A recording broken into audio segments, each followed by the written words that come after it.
तो my dear friends, आपका स्वागत है अपने इस खास यूट्यूब चैनल एवीपी विद्या मंदिर पर। आज हम क्लास 11th की केमिस्ट्री का इनऑर्गेनिक केमिस्ट्री यानी पहली केमिस्ट्री का पहले चैप्टर का पांचवा लेक्चर लेके आए हैं, जिसमें आज हम न्यूमेरिकल सॉल्व करेंगे। जिसमें हमें पहला न्यूमेरिकल दिया गया है 4.9 ग्राम H2SO4 द्वारा NaCl का कितना द्रव्यमान वियोजित होगा यदि इस अभिक्रिया में 6 ग्राम NaHSO4 तथा 1.825 ग्राम HCl बनता है। आप इन सवालों को तभी सॉल्व कर पाएंगे जब आप लेक्चर नंबर 4 यानी चौथा वीडियो देखे होंगे, तभी, क्योंकि इसका पूरा कॉन्सेप्ट मैंने चौथे नंबर में बता दिया था, चौथे लेक्चर में। तो ये जो सवाल है उसी लेक्चर के थियरी की है। तो हमें इन सवालों को लगाने के लिए सबसे पहले चौथे लेक्चर को देखना होगा। आप लोग वहां पर जाके अगर नहीं देखें चौथे लेक्चर को देख लीजिए, प्लेलिस्ट बनी होगी, प्लेलिस्ट में जाइए, क्लास 11th चैप्टर नंबर 1 यानी some basic concept of chemistry, उस पर क्लिक कीजिए। वहां पर चौथा वीडियो आप ओपन करिएगा तो वहां पर आपको वीडियो मिल जाएगा, तो जिसमें आपको लिखा होगा रासायनिक संयोग का नियम तथा उसके अंतर्गत नियमों। तो यही सब नियम है, तो उस पे आधारित ये क्वेश्चन है हमारा। तो पहला क्वेश्चन में क्या दिया गया है, 4.9 ग्राम H2SO4 द्वारा NaCl का कितना द्रव्यमान वियोजित होगा यदि इस अभिक्रिया में 6 ग्राम NaHSO4 यानी सोडियम बाई सल्फेट तथा 1.825 ग्राम HCl बनता है। तो सबसे पहले हम क्वेश्चन को समझते हैं। देखो दिया क्या गया है, H2SO4 और NaCl क्रिया करता है ना, यही तो क्रिया करता है H2SO4 और NaCl। तो H2SO4 और क्रिया क्या करता है NaCl, कंफर्म। और बनता क्या है, कहाँ गया, NaHSO4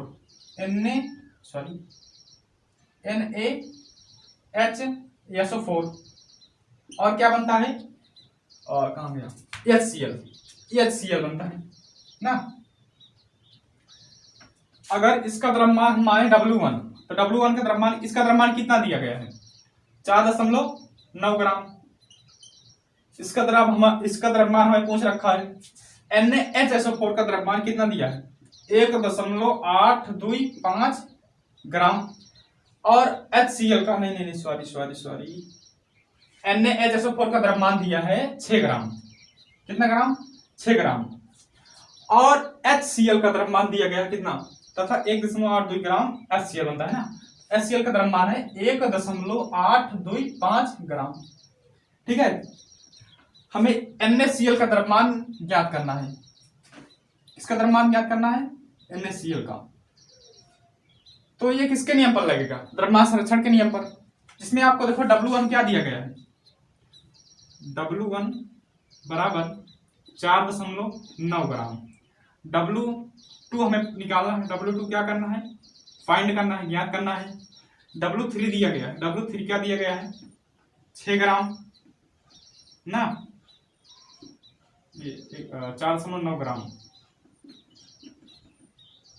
और W4 क्या है 1.825 ग्राम। तो हम देखते हैं द्रव्यमान संरक्षण के नियम से, द्रव्यमान संरक्षण के नियम से चलिए देखते हैं क्या होता है। क्या था इनका नियम, W1 plus W2 equal W3 plus में W4, यानी इन दोनों तत्वों का द्रव्यमान योग इन दोनों तत्वों के द्रव्यमान के योग के बराबर होगा। तो W1 का मान कितना है, हमें मिला, कितना दिया गया 4.9, और इसका हमें द्रव्यमान फाइंड करना है।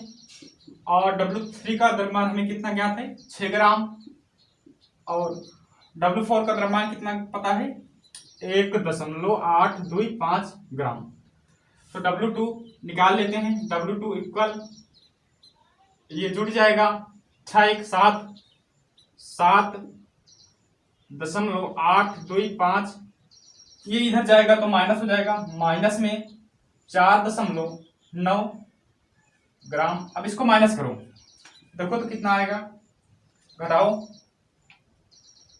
देखो ऐसे ऐसे घटाया जाता है, दशमलव वाला घटाना।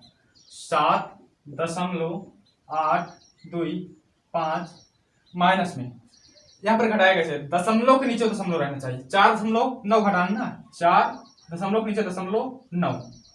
अब यहाँ पर हम जो नहीं संख्या इसमें जीरो बढ़ा लेते हैं, देखिए क्योंकि दशमलव के बाद जो भी जीरो अंतिम में रहता है उसका मान नहीं होता। तो घटाओ, 5 में 0 गया 5, 2 में से 0 गया 2, 8 में से 9 जाएगा नहीं तो हासिल ले लेगा, 18 हो जाएगा, 18 में से 9 गए 9 दशमलव, यहाँ पर कितना बचा, एक हासिल दे दिया था, 6 बचा, 6 बचा ना, 6 में से 4 गए, कितना बचा 2, कितना आंसर आया, कितना आंसर आया 2.925 ग्राम। ये किसका मान है, W2 का, किसका मान है, W2।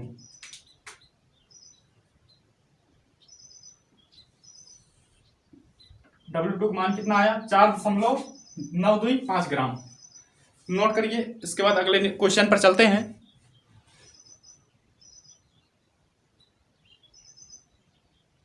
लिख लीजिए, उसके बाद अगले क्वेश्चन पर चलें। चलिए देखते हैं अगला क्वेश्चन। तो हमारा दूसरा क्वेश्चन है 4.2 ग्राम NaHCO3 को 10 ग्राम CH3COOH में घोलने पर यह पाया गया कि वातावरण में 2.2 ग्राम कार्बन डाइऑक्साइड मुक्त हुई तथा अवशेष का बचा हुआ भार 12 ग्राम है। दर्शाइए कि यह द्रव्यमान संरक्षण के नियम के अनुरूप है। अनुरूप है या इसका पालन करते, दोनों की बात है। द्रव्यमान संरक्षण के नियम के अनुरूप है। तो देखो यहां पर क्या बोला गया था, किसमें, NaHCO3 को घोला गया था कितने ग्राम, 10 ग्राम CH3COOH में, CH3COOH में क्या प्राप्त हुआ था, CO2 तथा शेष अवशेष बन गया था, तथा अवशेष यही तो बचा था ना। तो इसमें देखो W1 का भार कितना दिया गया है, यानी NaHCO3 का 4.2 ग्राम और CH3COOH का भार कितना दिया गया है, 10 ग्राम, और CO2 का कितना, 2.2 ग्राम CO2 मुक्त हुई ना, 2.2 ग्राम, तथा अवशेष का भार दिया गया होगा, कितना दिया गया है, अवशेष का भार, बचा हुआ भार 12 ग्राम, इसका भार कितना है, 12 ग्राम। ये W1, ये W2, ये W3, ये W4। तो W1 का मान कितना है, W1 का मान 4.2 ग्राम, W2 का मान 10 ग्राम, W3 का मान 2.2 ग्राम और W4 का मान 12 ग्राम। यहाँ पर दर्शाना है W1 प्लस में W2 is equal to W3 plus में W4। तो लिखिए W1 का मान 4.2 और W2 का मान 10, W3 का मान 2.2, W4 का मान 12। इसको जोड़ो, 10 4 14.2, इसको जोड़ो 12 2 14.2। अब क्रिया के पहले का कुल द्रव्यमान, अब क्रिया के बाद का कुल द्रव्यमान दोनों बराबर हैं। अतः यह द्रव्यमान संरक्षण के नियम के, द्रव्यमान संरक्षण के नियम के अनुरूप है, नियम के अनुरूप है, के अनुरूप है। ओके, लिखिए इसको, लिखिए, फिर उसके बाद नेक्स्ट क्वेश्चन देखते हैं। चलिए जल्दी कीजिए, लिखिए, लिख लिए, मिटाएं। चलो देखो अगला क्वेश्चन, चलो मिटाएं इसको। तो हम क्वेश्चन नंबर 3 को देखते हैं। इसमें क्या दिया गया है, 2.16 ग्राम कॉपर को नाइट्रिक अम्ल में गर्म करने पर 2.7 ग्राम कॉपर ऑक्साइड बनता है। क्या बनता है, 2.7 ग्राम कॉपर ऑक्साइड। और दूसरा प्रयोग किया गया, कह रहा है दूसरे प्रयोग में 1.5 ग्राम, दूसरे प्रयोग में 1.5 ग्राम कॉपर ऑक्साइड के अपचयन से 1.5 ग्राम कॉपर ऑक्साइड, यहाँ पर जो कॉपर ऑक्साइड बना था, कह रहा दूसरे प्रयोग में 1.5 ग्राम कॉपर ऑक्साइड के अपचयन से 0.92 ग्राम कॉपर प्राप्त होता है। क्या प्राप्त होता है, 0.92 ग्राम कॉपर प्राप्त होता है। कह रहा है यह आंकड़े किस रासायनिक संयोग के नियम का पालन करते हैं। जो रासायनिक संयोग के नियम के अंतर्गत हमने 5 नियम पढ़े थे, उस नियम में से किस नियम का ये पालन कर रही है। तो देखो प्रयोग नंबर फर्स्ट, क्या देखते हैं, प्रयोग नंबर फर्स्ट, प्रयोग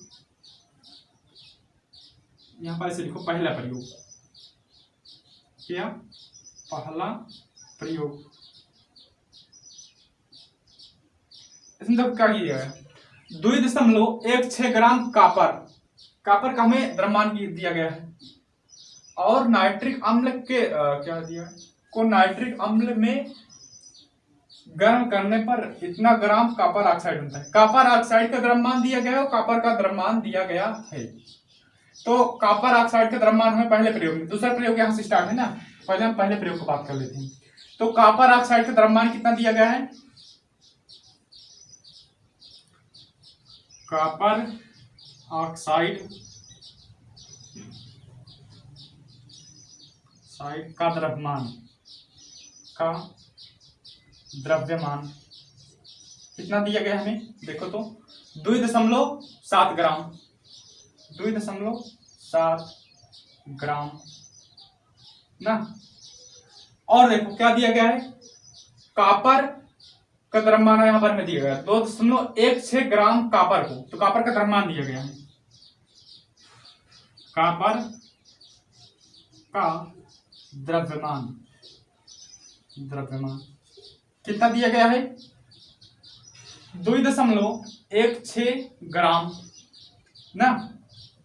अब देखो यहां पर हमें क्या दिया, कॉपर ऑक्साइड मतलब जिसमें कॉपर भी हो और ऑक्सीजन भी हो। तो यहां पर हमें कॉपर और ऑक्सीजन दोनों को मिलाकर यहां पर द्रव्यमान दिया गया है 2.7 ग्राम, और इसमें से केवल कॉपर का द्रव्यमान दिया गया है। कॉपर का द्रव्यमान कितना दिया गया है, 2.16 ग्राम। तो यहां से हम ऑक्सीजन का द्रव्यमान निकाल सकते हैं, क्योंकि इसमें कॉपर और ऑक्सीजन दोनों का द्रव्यमान जोड़ दिया गया है, इसमें कॉपर का अलग से दिया गया है, ऑक्सीजन का द्रव्यमान हम निकाल सकते हैं। जैसा कि मैंने कहा कि एक मान लीजिए ये एक थैला है, सपोज करिए एक थैला ऐसे मान लीजिए, मैंने माना एक डिब्बा है, क्या रखा हुआ है, एक डिब्बा, इस डिब्बे में 10 गेंदे हैं, कितने गेंदे, 10 गेंदे, 6 4 10 गेंदे हैं। मैंने कहा इस डिब्बे में 10 गेंदे हैं, कितने गेंद, 10 गेंद, जिसमें से मैंने कहा कि 4 गेंदे इसमें से लाल हैं। 4 गेंद कितनी है, 4 गेंदी कैसी हैं, 4 गेंद लाल हैं, और मैंने कहा शेष गेंदे काली है। तो काली गेंद कितनी है, तो काली गेंद का मैंने संख्या पूछी, कितनी काली गेंद है। तो मैंने कहा इसमें लाल और काली गेंद है 10 टी, तो जिसमें से लाल गेंद कितनी है, 4। तो मैंने पूछा काली गेंद की संख्या ना, तो आप कहोगे तुरंत कहोगे 6। ये 6 कहां से पाए, इस 10 में से 6 घटा दिए, टोटल गेंद की संख्या कितनी थी, जिसमें काली और लाल मिला के दिया गया था 10, और जिसमें से लाल अकेले की संख्या कितनी हुई, 4। तो हमें काली गेंद का निकालना है, तो 10 में से 4 घटा दोगे, 6 प्राप्त हो गया। इसी भांति हमें यहाँ पर कॉपर और ऑक्सीजन दोनों का द्रव्यमान दिया गया है 2.7 ग्राम। यहाँ पर हमें कॉपर का द्रव्यमान दिया गया है, तो हम ऑक्सीजन का द्रव्यमान निकाल सकते हैं। ऑक्सीजन का द्रव्यमान, ऑक्सीजन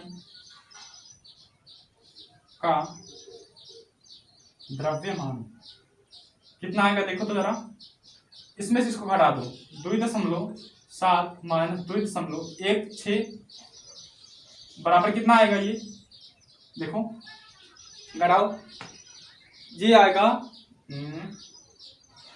0.0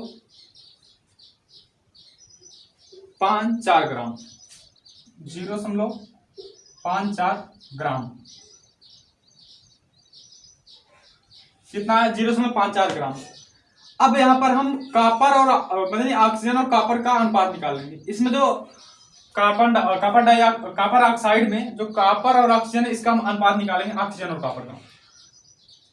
तो ऑक्सीजन का तो यहाँ पर निकालो, तो ऑक्सीजन अनुपाते कॉपर बराबर, अनुपात का मतलब बटा, तो ऑक्सीजन का द्रव्यमान कितना हुआ? 0.54 और कॉपर कितना है? कहाँ गया कॉपर? ये 2.16। कितना है? 2.16। अब आप इसको काटोगे, देखो 16 और 54 एकम 54 और 54 चौका 16, 54 एकम 54 और 54 चौका 216। अनुपात कितना प्राप्त हुआ हमें? 1:4। यही 1:4 यही प्राप्त हुआ। कॉपर अनुपाते ऑक्सीजन कितना प्राप्त हुआ? 1:4। अब इसी प्रकार हम देखते हैं दूसरे प्रयोग में। इसको मिटाएं और इसको क्या करोगे? मिटाना पड़ेगा ही। गेंदों को घर लेकर थोड़ी जाओगे। ये बच्चा लोग तुम्हारे लिए हम गेंद लेके आए हैं, ले लो ले लो, बहुत प्यारी सी गेंद है। देखो दूसरा प्रयोग।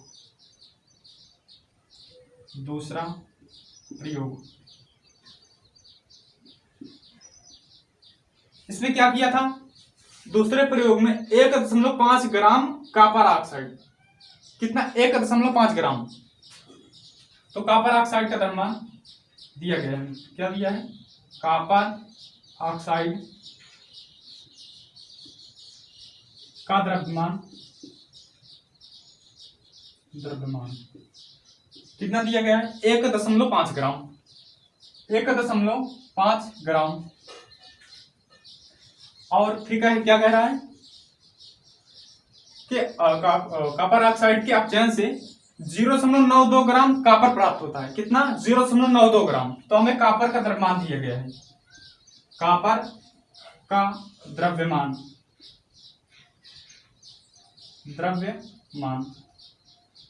कितना दिया गया है? 0.92 ग्राम। 0.92 ग्राम। देखो इसमें कॉपर और ऑक्सीजन दोनों है, तो कॉपर ऑक्साइड, इसमें कॉपर का ऑक्सीजन दिया गया है, तो हम ऑक्सीजन अकेले का और बाहर निकाल सकते हैं द्रव्यमान। ऑक्सीजन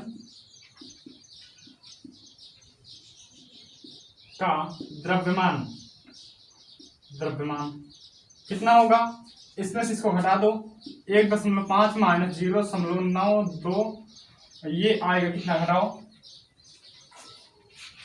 देखो 1.5 0.92, यहाँ पे 0 बढ़ाओ, 10 में से 2 गए 8, 4 हुआ यहाँ पर, एक हासिल दिया, 14 हो गया, 14 में से 9 गए, 14 में से 9 गए 5, 14 में से 9 गए 5, ये कितना आया? 0.58 ग्राम। इतना तो आएगा। देखो घटा के देखो, 1.5 माइनस 0.92 ग्राम। यहाँ पर सवाल में कुछ गड़बड़ था क्या? सवाल क्या था? सॉरी, यहाँ पर दिया गया था 1.15 ग्राम। 1.15 ग्राम। 1.15 ग्राम। 1 ये तो आता नहीं ना, इसलिए मैंने समझ गया। 1.15 ग्राम। इसमें ऐसे अब घटाओ इसको, 1.15 ग्राम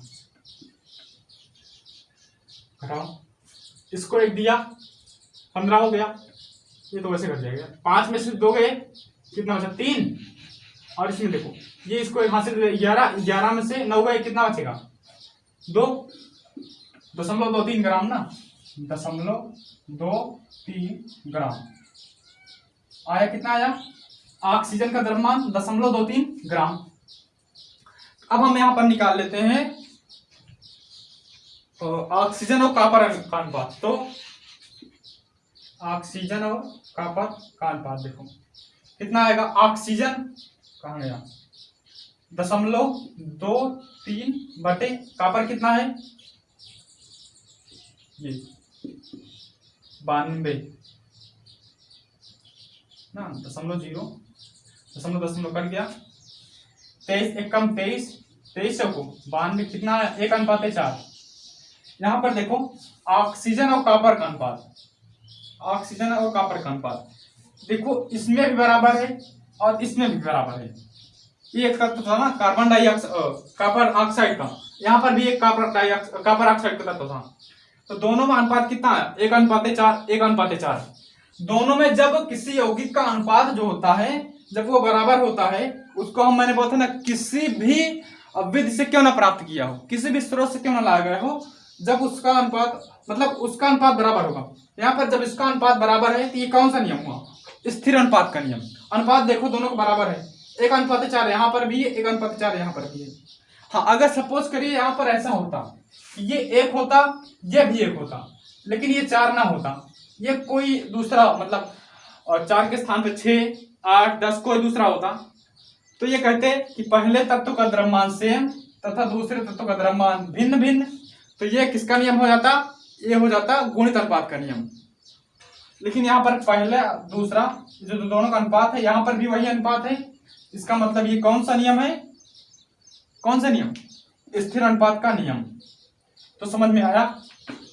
तो अपने इस लेक्चर को मैं यहीं पर समाप्त करता हूं। नेक्स्ट में हम इसके आगे चर्चा करेंगे। नमस्कार, मैं आशीष पाटिल अपने लेक्चर को यहीं पर समाप्त करता हूं। एक चीज में और लिख लीजिए, अतः यह स्थिर अनुपात के नियम का पालन करता हूं। अतः यह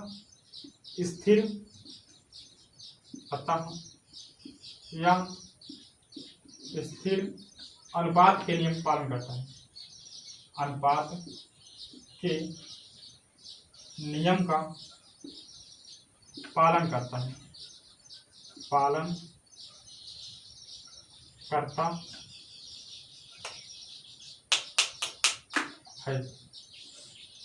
ओके। अतः यह स्थिर अनुपात के नियम का पालन करता है।